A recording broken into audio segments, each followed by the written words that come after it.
আমি তো ভালোই আছি। আমার তো নাম লোকালি মানব বাবু বলে, সবাই মানবেন্দ্র চক্র। স্পেশালিটি হলো উই আর ব্রাহ্মণ বাই কাস্ট। ব্রাহ্মণ? হ্যাঁ, Brahmin. That we have holy threads. এই যে this is our holy thread. Thread মানে সুতো। হ্যাঁ, আপনি দেখলেই দেখতে পাবেন। এটাই হলো আমাদের একমাত্র অবলম্বন, পরিচয়। হ্যাঁ হ্যাঁ হ্যাঁ। আমরা নিজেই নিজেকে সুপিরিয়ার বলে দিয়েছি। লোকে বলবে, লোকে বলবে, হ্যাঁ, কিন্তু আমরা নিজেরাই বলে দিয়েছি that we are superior because we are ব্রাহ্মণ। গাঙ্গাটিয়া জমিদার বাড়ি বা মানব বাবুর বাড়ি।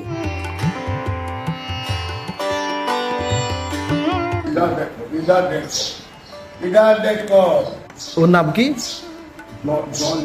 জলি। এত নিচুতে আম, এটার প্রোটেকশনের জন্য তলের নিচেই সব। এই গাছটা তো অনেক ছোট মনে হচ্ছে। না তো একেবারে আবার জন্ম থেকে দেখছি। আমি তাহলে একটু আগে গিয়ে আস্তে আস্তে যান ভাই।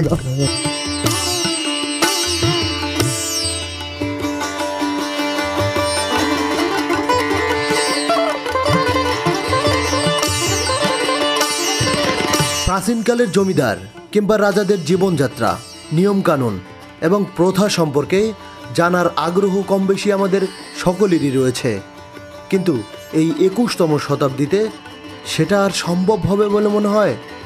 আমরা সবাই জানি যে রাজা এবং জমিদারদের শাসন আমল বিলুপ্ত হয়ে গিয়েছে অনেক বছর আগে। তাহলে কিভাবে সেই প্রথার সাথে আমরা পরিচিত হব?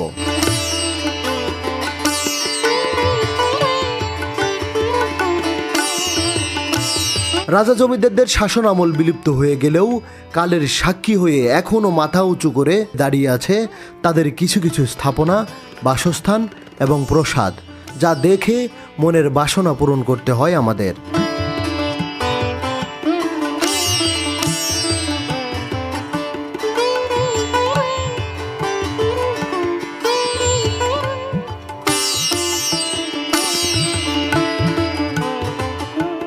কিন্তু আমি যদি বলি আজকে আপনাদের দেখাবো একজন জীবন্ত জমিদারকে, সাথে দেখাবো তার জীবনযাপন এবং বাড়িঘর, আপনারা কি অবাক হবেন?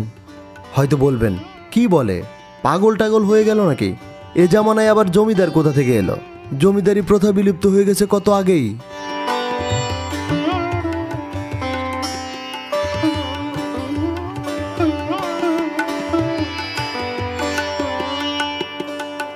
হ্যাঁ, বাংলাদেশে একমাত্র জীবন্ত জমিদার মানবেন্দ্র চক্রবর্তী চৌধুরী। জমিদার মানবেন্দ্র চক্রবর্তী চৌধুরীর বাড়িটি গাঙ্গাটিয়া জমিদার বাড়ি, তবে এলাকার মানুষ এই বাড়িকে মানব বাবুর বাড়ি বলেই চেনে। গাঙ্গাটিয়া জমিদার বাড়িটির গোড়াপত্তন হয় সেই ব্রিটিশ শাসন আমলের শুরুর দিকে। এই গাঙ্গাটিয়া জমিদার বাড়ির আছে অনেক ইতিহাস ও ঐতিহ্য। এই জমিদার বাড়ির প্রতিষ্ঠাতা ভোলানাথ চক্রবর্তী। অন্যান্য জমিদার বাড়ির মতো এটি ধ্বংসস্তূপে পরিণত না হয়ে এখনও টিকে রয়েছে, কারণ এখানে মানবেন্দ্র চক্রবর্তী এখনও বসবাস করেন। বাংলাদেশের মহান মুক্তিযুদ্ধের সময় পাক বাহিনী এই জমিদার বাড়িতে হামলা চালায়। মানববাবুর পিতা ও পরিবারের অন্যান্য সদস্যকে তারা হত্যা করে। বর্তমানে পাক বাহিনী যে জায়গায় মানববাবুর পিতাকে হত্যা করেছে, সেখানে মানববাবু একটি সমাধি তৈরি করেছে।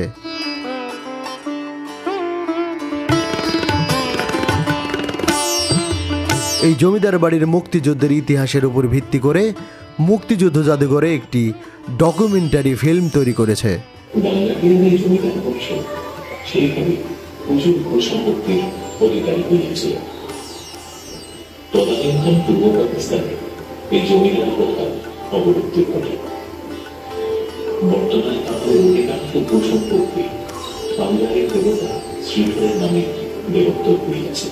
ভারতের উত্তরপ্রদেশ থেকে এক শাস্ত্রীয় পণ্ডিত খ্রিস্টীয় ষোড়শ শতাব্দীতে এদেশে এসে বসতি স্থাপন করেছিলেন।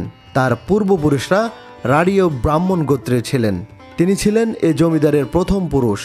সে সময়ে গৌড়ীয় রীতি অনুযায়ী তিনি বাড়ির পতিত ভিটায় পূজা অর্চনার জন্য একটি শিব মন্দির তৈরি করেছিলেন। এই শিব মন্দিরটি এ বংশের প্রথম নির্মিত মন্দির। এই বংশের দীননাথ চক্রবর্তী প্রথমে এই অঞ্চলে জমিদারি প্রথার সূচনা করেছিলেন।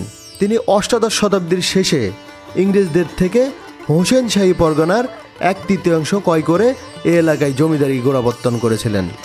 পরবর্তীতে দীননাথ চক্রবর্তীর ছেলে অতুল চন্দ্র চক্রবর্তী পত্তনী সূত্রে 18 বাড়ির জমিদার জ্ঞানতা সুন্দরী চৌধুরানীর কাছ থেকে আরও 2 আনা অংশ ক্রয় করে গাঙ্গাটিয়া জমিদারির সঙ্গে অন্তর্ভুক্ত করে নেন। বেড়ে যায় জমির পরিমাণ, আর এভাবেই জমিদার বাড়িটির উত্থান ঘটে।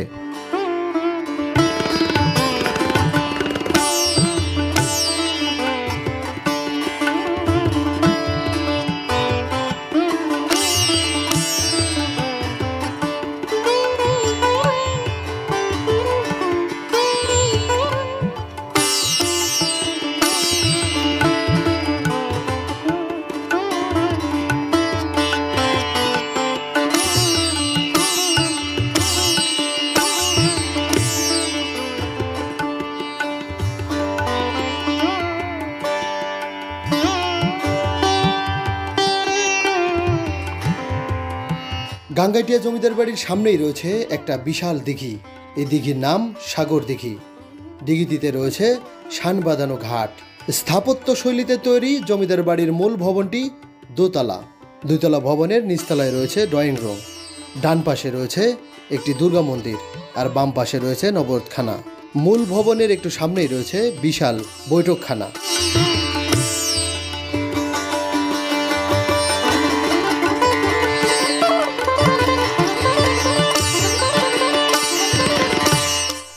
দর্শক, জমিদার বাড়ির একদম ফ্রন্টে বিশাল একটি কৃষ্ণচূড়া গাছ। এখানে কৃষ্ণচূড়া ফুল ধরে পুরো লালে লাল হয়ে গেছে, দেখে খুবই খুবই ভালো লাগছে। এই হচ্ছে জমিদার বাড়ির গেট, আর এই গেটের পাশেই বিশাল কৃষ্ণচূড়া গাছ। আমরা এখন আস্তে আস্তে জমিদার বাড়ির দিকে প্রবেশ করব। এই সেই গাঙ্গাটিয়া জমিদার বাড়ি, এলাকার মুখে মানব বাবুর বাড়ি নামে পরিচিত। সেই আমলের গেটটা খুব কারুকাজ খচিত। আসলে জমিদার বাড়ির গেটগুলো যেরকম হয়, এই গেটের দারোয়ান থাকার জন্য জায়গা, সামনে লোহার বিশাল একটা দরজা।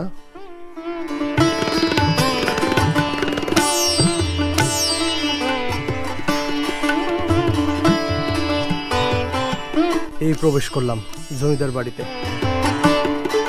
বিশাল বড় বড় ডাব গাছ দেখতে পাচ্ছি। গেটে ঢুকতেই দেখা যাবে বেলি ফুলের গাছ, সাদা সাদা বেলি ফুল ফুটে রয়েছে। সামনে দেখতে পাচ্ছি বিশাল বড় একটি বকুল গাছ, বকুল ফুল ফুটে আছে। বকুল ফুলের গন্ধে পুরো পরিবেশটা সুগন্ধিময় রয়েছে।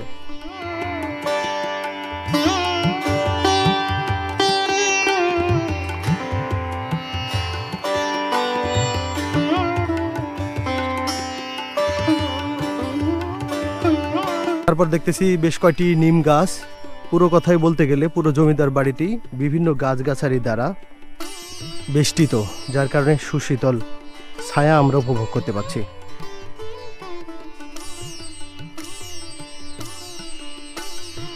এখানে মাচাতে বেশ কিছু সবজি চাষ করা হয়েছে।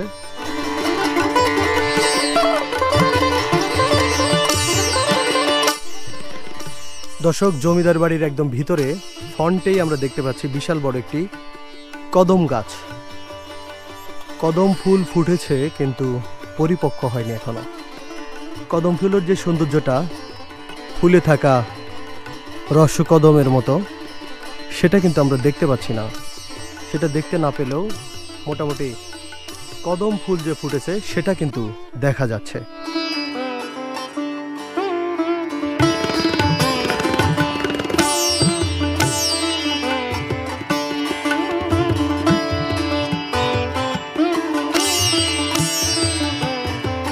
জমিদার বাড়িতে প্রবেশ করেই জমিদার বাড়ির বৈঠকখানাতেই পেয়ে গেলাম জমিদার মানবেন্দ্র চক্রবর্তী চৌধুরীকে। বৈঠকখানাতেই বসে বসে অনেকক্ষণ গল্প করলাম জমিদারের সাথে। চা নাস্তা খেতে খেতে অনেকক্ষণ আড্ডা দিলাম।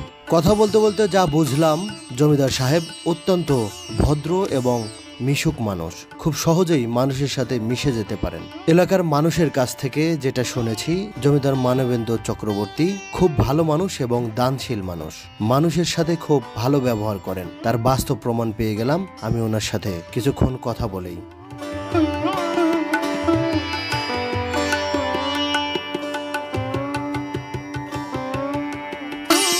বৈঠকখানাটি ভালো করে লক্ষ্য করে দেখলাম পুরাতন স্থাপত্যের সাথে কিছু মেইনটেনেন্স করে নতুন কিছু আসবাবপত্র দিয়ে মোটামুটি একটা লেভেলে তৈরি করা হয়েছে।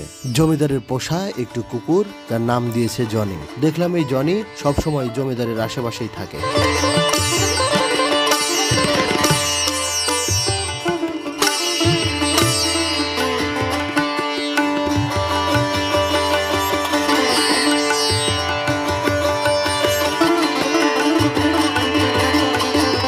বৈঠক ঘরে খেয়াল করে দেখলাম একটি পাখির বাসা।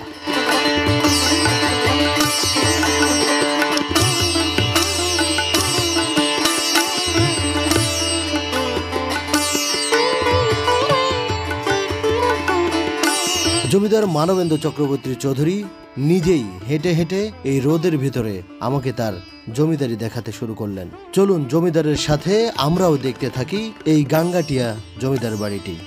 এই গাছটা দেখেন এত নিচুতে আম, এইটার প্রোটেকশনের জন্য তলের নিচেই সব এই যা একটু একটু আছে আর কি। এই গাছটা তো অনেক ছোট মনে হচ্ছে। না তো একেবারে আবার জন্মে থেকে দেখছি, কিন্তু মানে খুব বড় হয় না। না বড় হয় না, এটা জাতি অন্যরকম ভালো আম।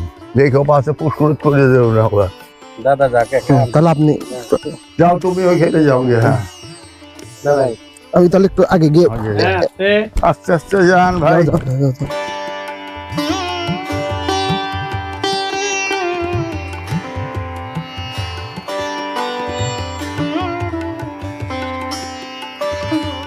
এত ভিজিটার্স, এত লোক, আপনি কত লোক রাখবেন? সেটাই তো কথা। এটা মূলত সবার জন্য উন্মুক্ত, তাই না? কোনটা? আপনাদের এই জমিদার বাড়ি ভিজিট করা? ভিতর আবার তো কাউকে ঢুকতে দেয় না, এটা বাইরে বাড়ি। ভিতর বাড়িতে ঢুকতে কাউকে দেওয়া হয় না। ওই যে গাছে গই কাটা যায় না, আমার যা পেন্টিং যাই। এটা কি আম? আম লাগাইছি, কি আম দিকে আসলে এবারই প্রথম পড়লো। এবারই গত ইয়েতে লাগাইছিলাম, এবার আম ফুলে গেছে। আচ্ছা, নাম নাম জানা নাই না? না, নামটা আমার তো জানা নাই, কিন্তু আমের কালারটা অনেক সুন্দর। হ্যাঁ, কালার সবকিছু সুন্দর। এই গাছের আম খাওয়া হয়েছে কখনো? এই তো ডাপ্পা এবারই তো পড়লো। এইবারই হয়েছে না? হ্যাঁ, মানে টেস্টটা কি এটা বুঝতে পারেন না এখন? টেস্ট তো ভালোই হবে, একটু বিদেশি জাত হবে।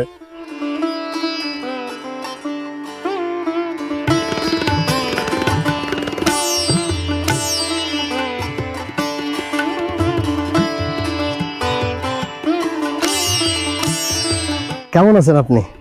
আমি তো ভালোই আছি। আমার কি, আপনার নাম তো আমরা জানি, তারপর একবার আপনার মুখ থেকে শুনতে যাচ্ছিলাম। আমার তো নাম লোকালি মানব বাবু বলে, সবাই মানবেন্দ্র। জমিদার বাড়ি অনেক আগেই হয়েছে, এটা তো এখানে আমরা একদিন দুই দিন না। ওই যে আপনার যে দোতলা তিনতলা দেখছেন, হ্যাঁ, এটা তো একতলা। ও যখন তৈরি হয়েছে তখন ইটের সাইজ ছিল, ওটাকে বলে ছোট সাইজ ইট, হ্যাঁ, যেটাকে বলে ঝাপড়ি। এখন ইটের সাইজ হলো 10 inch by 5 inch by 2.5 inch না কত এরকম। আর তখন এরকম ঝাপড়ি ছোট ছোট ইট। এই দ্বীপে যে তিনতলা বিল্ডিংটা, সেটা হয়েছে ওই ঝাপড়ির দিয়ে। টুন সুরকির গাঁথনি, সিমেন্ট হয় নাই তখন। সিমেন্ট দিয়ে পরে আমি রিপেয়ার করিয়েছি, ওপরে প্লাস্টারিং করিয়েছি, এগুলোতে যাতে এটা এখনো স্থায়ী আছে এবং হয়তো আরও অনেকদিন টিকবে। আমি কারণ মেনটেনেন্স এটা খুব বেশি ভালো। হ্যাঁ, তো মেনটেনেন্স সবগুলো পুরোনো জিনিস নষ্ট হয়ে যাচ্ছে। হ্যাঁ, তো সুতরাং আর আমরা জমিদার হিসাবে সবচেয়ে বোধহয় সবচেয়ে ছোটই। তবে আমাদের স্পেশালিটি হলো উই আর ব্রাহ্মণ বাই কাস্ট। হিন্দুদের মধ্যে আবার ব্রাহ্মণ। হ্যাঁ, ব্রাহ্মণ। হ্যাঁ, Brahmin. That we have holy threads. আমাদের গলায় পইতে আছে। পইতে আছে, হ্যাঁ। এই যে this is our holy thread. এর মানে সুতো। হ্যাঁ, আপনি দেখলেই দেখতে পাবেন। দ্যাট এইটাই হলো আমাদের একমাত্র অবলম্বন, পরিচয়। হ্যাঁ হ্যাঁ হ্যাঁ। দ্যাট উই আর ব্রাহ্মণ and we declare our self. দেখুন হাস্যস্কর কত। আমরা নিজেই নিজেকে সুপিরিয়ার বলে দিয়েছি। আপনি বলেছেন কি বলেন না, দিস ম্যাটার্স লিটিল। হ্যাঁ, আমি বলে দিয়েছি আমাদের পূর্বপুরুষ তারা বলেছেন উই আর সুপিরিয়ার। সুপিরিয়ার বলবে আমার ইনফিরিয়ার যারা আছে, হ্যাঁ, যে লোকে বলবে। লোকে বলবে। হ্যাঁ, কিন্তু আমরা নিজেরাই বলে দিয়েছি that we are superior because we are ব্রাহ্মণ। ব্রাহ্মণ। আচ্ছা, হ্যাঁ,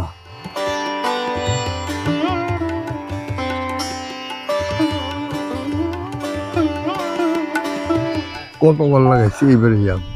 কিন্তু আমার কাছে অবাক লাগতেছে এত ছোট গাছে এই জায়গায় এই এত জায়গায় বড় আম, এবং আমের কালার গুলো অনেক সুন্দর। হ্যাঁ, মাটির সঙ্গে মাটির থেকে এই এক হাত হ্যাঁ, উঁচুতেই ফলন। এই দেখো, এই যে আম কিরকম এটা কি ফজলি আম নাকি? ফজলি আমি বলতে হবে, কি জানি নাম তো আর বলতে পারবো না। ওই যে আচ্ছা, এই নারকেল গাছগুলো তো মনে হয় লিবারেশনের পরে লাগাইছি আমি। লিবারেশনের পর। হ্যাঁ, লিবারেশনের পরে আমার হঠাৎ মনে হলো, হ্যাঁ, নারকেলের এত দাম আর ধাপ। আমার ওইতে দুপুরবেলা আসলে আমরা জল চেষ্টা পাই, তখন ধাপ দিতে পছন্দ করি, কেবল একটা ধাপ ধরে দিলাম। হ্যাঁ, সেই হ্যাঁ। সিনটা থেকে হ্যাঁ, হ্যাঁ। এই ডাব গাছগুলো লাগানো। আর নারকেল খাওয়ার জন্য আমার নারকেল পাই বহু। কিন্তু ও কেউ আসলে দুপুরবেলা আসছে, তখন তাকে একটা ডাব ধরে ডাব দিলে, হ্যাঁ, এটা সেটা রয়েছে। গাছগুলো লাগানো। আর লাগানোর পরে আবার দেখেছি কইল যে আমাকে আমার ছোট ভাইয়ের ক্লাসমেট আসছে, দাদা আপনি এগুলো লাগিয়েছেন, আপনি আর কিছু পেলেন না? বুঝলি কেন? তখন আমাকে এখানে হাইটে আইতেছি, আর কিছু পেলেন না? শুধু ডাব গাছ। অত নারকেল গাছে ডাব গাছ লাগাইছেন। আমি কইলাম যে দেখো, তুমি এই ডাব আপনি খাইয়ে মরতে পারবেন, থাকতে পারবে না তো দিন দেশে। Name is Arman, professor Atikullah Chowdhury, ছোট ভাই, আমার ছোট ভাইয়ের ক্লাসমেট। হ্যাঁ, আমার ছোট ভাই কলেজের একসঙ্গে, আমাদের রাষ্ট্রপতি আমার ছোট ভাইয়ের ক্লাসমেট। হ্যাঁ, আমির সাহেব, হামিদ ভাই, হ্যাঁ, আমাদের যে নেতা হামিদ। হ্যাঁ, হ্যাঁ, আমি ওনার দাদা। প্রেসিডেন্ট হলে এরকম সাক্ষাৎ হয়ে আগে পরে হয়েছি, এখন হচ্ছি। হ্যাঁ, এই হলো ব্যাপার। তুই কিন্তু খাইয়া মরতে পারবেন। এখন আমি মনে করছি ওই আরমানকে বলি যে আরমান, ডাব তো খাইলাম, নারকেল খাইলাম, মানুষকে বিলাইলাম, মানুষকে মানে অনেকে অসুখে পড়ে একটা ডাব পায় না, নিয়ে যাও, ডাব বিতরণ করলাম। হ্যাঁ, এই মহাফেজ খানা, ডু ইউ নো দ্য মহাফেজ খানা? মহাফেজ?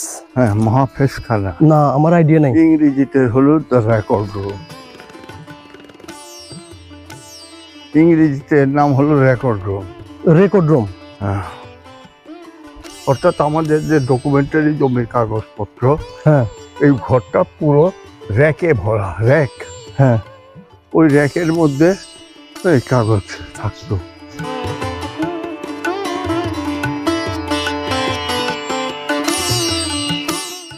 আরেকটা প্রশ্ন, সেটা হলো আপনার এই বাড়ির ইতিহাস যদি বলতে বলি, কিভাবে হলো, কে তৈরি করলো, এখন কি পর্যায়ে, আপনি একটু গুছিয়ে বলার চেষ্টা করুন।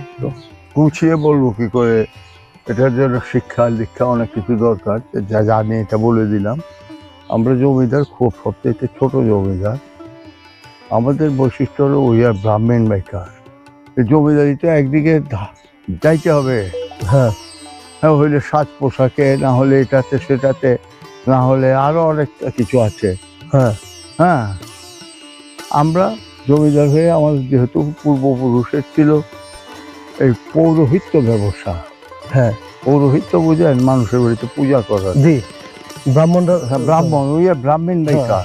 দ্যাটস ওয়াই আমরাই একমাত্র বোধ হয়, আমরাই ময়মনসিংহ জেলায় একমাত্র বোধ হয় ব্রাহ্মণ বাইকার that we have holy threads. আপনাদের গলা হ্যাঁ সুতো আছে, পয়তা সুতো। হুম। এখন আমি বলতে চাইছি, কত সালে আপনাদের এই বাড়িটি গোড়াপত্তন হয়? 400 years প্রায়। আমরা 400 বছর হ্যাঁ। আগে। এবং এই যে দোতলা বিল্ডিংটা, হুম। ওই বিল্ডিংটা আগে। ওইখানে একটা দুটো ঘর আছে যেটা আগে নয়। আপনি এই পিলার গুলো দেখলেই পাবেন। এই যে সামনে পিলার, একটা দুটো তিনটে চারটে পিলার, এই কর্নারের পিলার মিলাইয়া। হুম। এইটা হলো এই দিকের পরের তৈরি, ওই পর্যন্ত ঘর। ওইখান থেকে এদিকে আসতে একটা বাঁক উঠেছে, একটা ছাতের এখানে একটা বাঁক উঠেছে না, ওই এরকম হ্যাঁ, এসে দেখেছি, এই দেখেছি। ওপরের দিকে উঠে এই ডাব গাছটার সঙ্গে, এর পরের ডাব গাছটার হ্যাঁ, সঙ্গে। হ্যাঁ, এইটুকু পরে হয়েছে এই ড্রয়িং রুম, একটা দুইটা তিনটা রুম। আর ওগুলো আগের, ওগুলোর ইটের সাইজ হলো এর চেয়ে একটু বড় এরকম। 400 বছর আগে নির্মিত বাড়িটি, মিনিমাম 400 years এটা মানে ডে বাই ডে চেঞ্জ হয়েছে, হ্যাঁ। মানে মেইনটেনেন্স হয়েছে। মেইনটেনেন্স।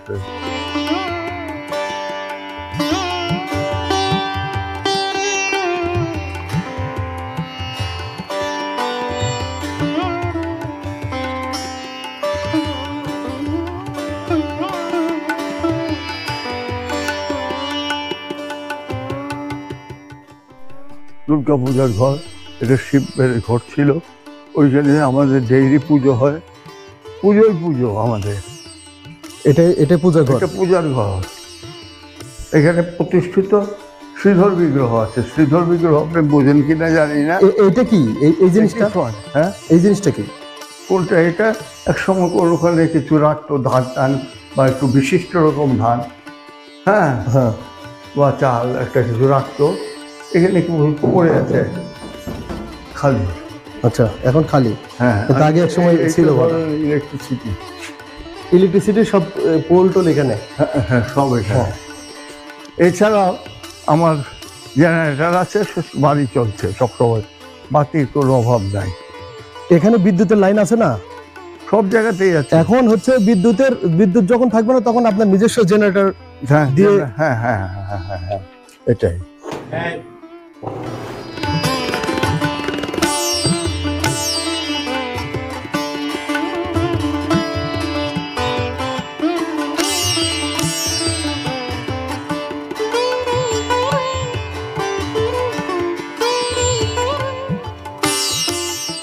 এই হলো কিচেন রুম। কিচেন আমাদের পারিবারিক সবার জন্য একটা কিচেন। ওইদিকে একটা একই রকম একটা রুম যেটাতে গরু থাকে। হ্যাঁ। এটা হলো কিচেন ফর দ্য অফিসার। 30-40 জন অফিসার থাকতো, তারা এখানে খাতো, ফ্যামিলি থাকতো না, তাদের খাবার ঘর ওইখানে, রান্নাঘর ওইখানে। আমাদের মহিলাদের খাবার জায়গা ওইখানে, পুরুষদের খাবার জায়গা এখানে। হ্যাঁ, আর এটা হলো আমাদের কিচেন। এই দুটো ঘর একসঙ্গে, আর এই সবই খালি একেবারে ওই দূর অব্দি। ওই যে ওইখানে গেট, এই চারদিকে এইটা গেট, মানে হ্যাঁ। এটা হলে বাড়ির হ্যাঁ। সীমানা শেষ। ওই পারে ফাঁকা সব আমার সীমানা। তো আপনার চোখে যখন যত দূর দেখেন সবই আমার। হ্যাঁ, আমরা আপনার সেটা হলো ল্যান্ড, কিন্তু বাড়ির সীমানা এটা শেষ। সীমানা, হ্যাঁ, এই বাড়ির সীমানা ওই যে ওইখানে ওয়াল, ওই যে ওইখানে এখানে গিয়ে আবার ওই দিকে গেছে। হ্যাঁ, হ্যাঁ, বুঝতে পেরেছি। এইটা দেখেছেন কি? এটাও তো নিচে একটা জিনিস রেখে দেওয়া রাখা যায় না। এই যে দেখেন, দেখতে কত সুন্দর, খাইতে যত সুন্দর না, দেখতে এর চাইতে সুন্দর। এই যে এটা কি বলে? দিচ্ছি দিতেছি তো, আরে নাও, ওই হাতে নেবা। নাম কি দাদা? দিতেছি। খাওয়ান যাবে, এই যা জানে। হ্যাঁ,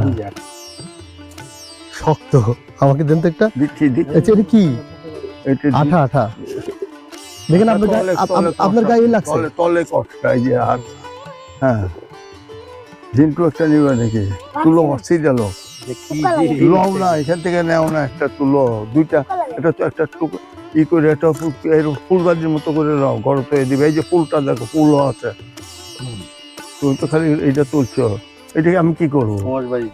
হ্যাঁ, কষ্ট বাড়ি বই। এই যে দেখো তো, এই যে ফলটা হয়ে আছে কিরকম। এটা কলম চা। করম চা, হ্যাঁ আচ্ছা, এটাই সেই করম চা। হ্যাঁ।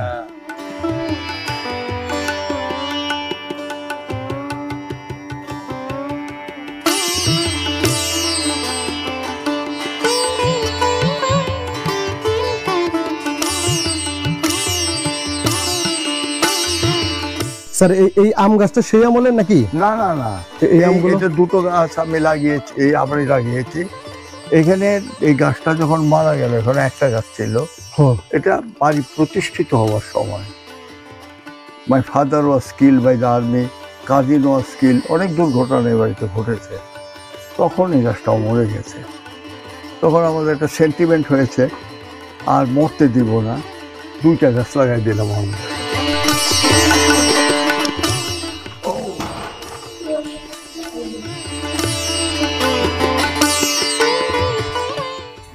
এই পাংখা চালু হয় বসেন। আপনি সিনেমা দেখবেন? আরে সিনেমা দেখবেন? আপনাকে বলছি বসে। সিনেমা? হ্যাঁ, সিনেমা কিভাবে? ও আচ্ছা, আপনি দেখবেন কি না? হ্যাঁ দেখবো। যেটা দেখাবে। আমি হলাম নায়ক, আর অন্য সব পাঠ করতেছে এই ছবিটা। এটা ফিল্ম ফেস্টিভ্যালে কলকাতায় থার্ড প্রাইজ পেয়েছে। কলকাতা ফিল্ম ফেস্টিভ্যালে? হ্যাঁ, আমি নায়ক। এটা আমি নায়ক কিনা এটা মনে রাখবেন ভালো করে। হ্যাঁ বুঝতে পারছি, আমি দেখতেছি। এখন একটু পরিচয়, এটা কার ছবি? এটা চিনতে পারলাম না, এটা চিনি। এটা তো আপনার? আপনি আমাকে জিজ্ঞেস করলে আমি চিনবো কি করে? এটা তো আপনিই তো। এটা আপনার ছবি। এটা কত সালের হবে? এই আমি উপজেলা চেয়ারম্যান থাকি। আচ্ছা, তাও কত বছর আগে হবে? আমি তো প্রথম উপজেলা চেয়ারম্যান। না না, কত বছর আগে ছবি হবে? প্রথম, আপনি হিসাব করে নেন, হিসাব প্রথম উপজেলা। উপজেলা সৃষ্টির লগ্নে আমি চেয়ারম্যান। ও আচ্ছা। We enjoyed the power. ইউনিয়নের 12টা, ম্যাজিস্ট্রেটের 12টা বদলতে করতে আমার লেখাপড়া নেই, আমরা ওই চেয়ারম্যান। এটা এটা এটা কার ছবি? এটা মাই ফাদার। এটা আমার ছোট ভাই তপন, ও এঁকেছিল, তার থেকে ই করেছে। My father, that is my younger brother. যে ছবিটা এঁকেছে আমার ভাই। ওর গানটা আছে, অনেক কিছু আছে এর মধ্যে। এইটা এক মন চাল দিয়ে ঠাকুরের ভোগ হচ্ছে। এক মন চাল দিয়ে রান্না করা এক ভোগ, হ্যাঁ হ্যাঁ। এখানে এক মন চালের পুরোটা এখানে থাকতো? তো একটা থালায় দিতে হবে, তো 5টা থালায় দিলে তো এটা আর হলো না। আচ্ছা, এটা বাদ্যযন্ত্রের রুম।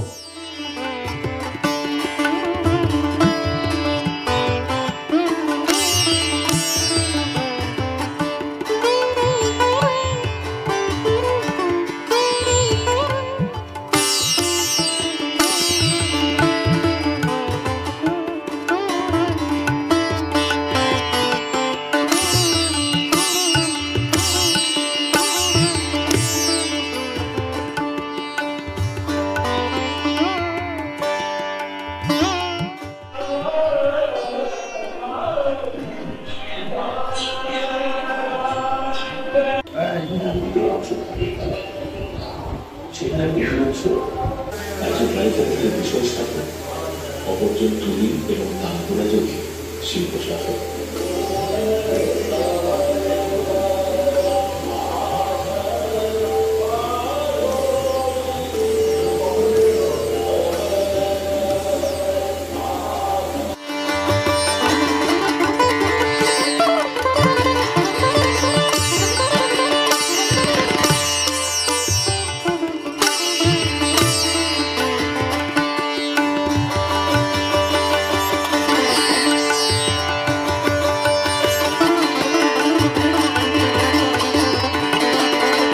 বাস যোগে ঢাকা থেকে কিশোরগঞ্জ যাওয়া খুবই সহজ। ঢাকা থেকে অনন্যা সোপার নামের একটা বাস যায় কিশোরগঞ্জে, ভাড়া 300 টাকা। ট্রেনে করে যেতে চাইলে কমলাপুর রেল স্টেশন থেকে সকাল 7টা 15 মিনিটে 11 সিন্ধুর ট্রেনে যেতে পারবেন। ভাড়া শ্রেণীভেদে 135 টাকা থেকে 365 টাকা পর্যন্ত। চট্টগ্রাম থেকেও ট্রেনে যেতে পারবেন। চট্টগ্রাম রেলওয়ে স্টেশন থেকে বিজয় এক্সপ্রেস ট্রেন সকাল 9টা 15 মিনিটে কিশোরগঞ্জ হয়ে জামালপুরের উদ্দেশ্যে ছেড়ে যায়। এসি সিটের ভাড়া 696 টাকা আর নন এসি সিটের ভাড়া 365 টাকা।